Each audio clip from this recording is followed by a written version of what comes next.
You just got to see them take class. Meaning they had just been dancing for the last 2.5 or so hours, right? And in a rehearsal, this is what they do normally in the company. They'll come in for class in between, depending on who they are, in between from 4:30 until 8 o'clock, 8:30. And they take a full lineup of classes. And then after that, we will rehearse. And we normally rehearse pretty averagely until about 11:30, quarter to 12. And whatnot. And then they go home and do whatever the rest of their lives tell them they have to do. And then we get up and we go, and you know that, you know? Get up and you do it all over again, which is really cool. So, in the rehearsal, we'll run these pieces over and over again. We run them full tilt. It's very rare that I say the word mark. You know, and normally when we deal with professional companies, we can't afford to mark.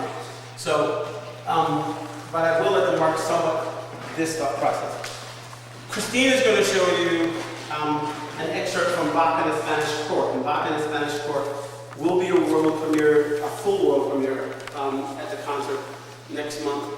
And Bach in the Spanish Court was very simple. I simply wanted to explore Spanish movement, or this essence, the essence of Spanish movement as it relates to dance. So I did a lot of research and then decided that I would do this piece called Bach in the Spanish Court. And basically, all one, because I just love Bach. And then two, because the Spanish court has this whole formality, this whole royalty thing going to it. And I would also get to use ballet, which is one of my first loves. I just really enjoy ballet. But I also love bending it, you know, sort of taking it out of its content. So this is a whole bunch of stuff. In fact, it ends up probably being more MT than anything. But Christina will dance this room. Two things I want you to look at. You know, enjoy it as you will, but B, look for the technique. You know what I mean? Look for the things that you know. Look for the things that Susan and David, I'm sorry, what's your name? Lisa. And Lisa teach you guys. Look for them. Try to identify those. Okay? All right. Yes, I think I did pretty easy.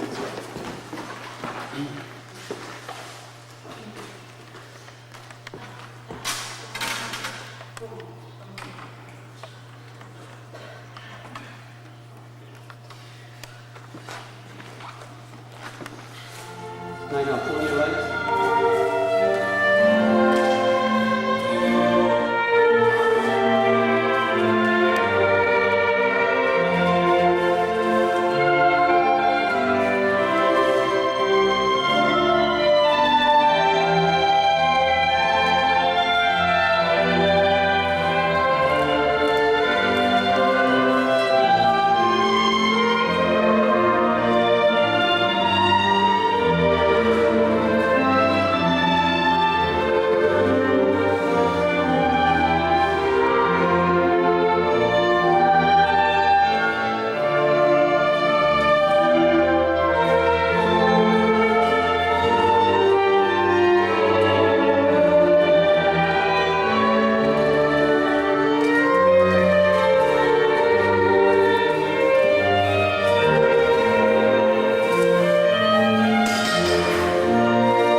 There are qualities, she has some nice qualities. Now, and what makes this really cool is that I'm treating this as a rehearsal, because normally it would be a rehearsal.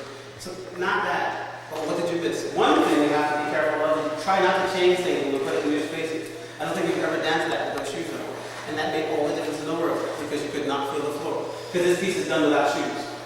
So by having those shoes on, all of a sudden she had a surface that she has never in her life danced with those shoes on doing this piece. So it took all of her surface away from her. So it looked like she was sort of on top of the floor versus in the floor, which is really where all of her movement is made to come from. It's really made to come from the floor, and that's sort of like the contrast of that ballet line. On top of that comes that old-fashioned adage, the show always must go on. So after she started on certain, she went, I wish I didn't have these shoes on. But then, of course, she made her way through the entire piece, and at certain point, you were able to see the qualities that really, and it's amazing when she's on. She sets it totally apart. So, absolutely. Ready. How are you? Congratulations on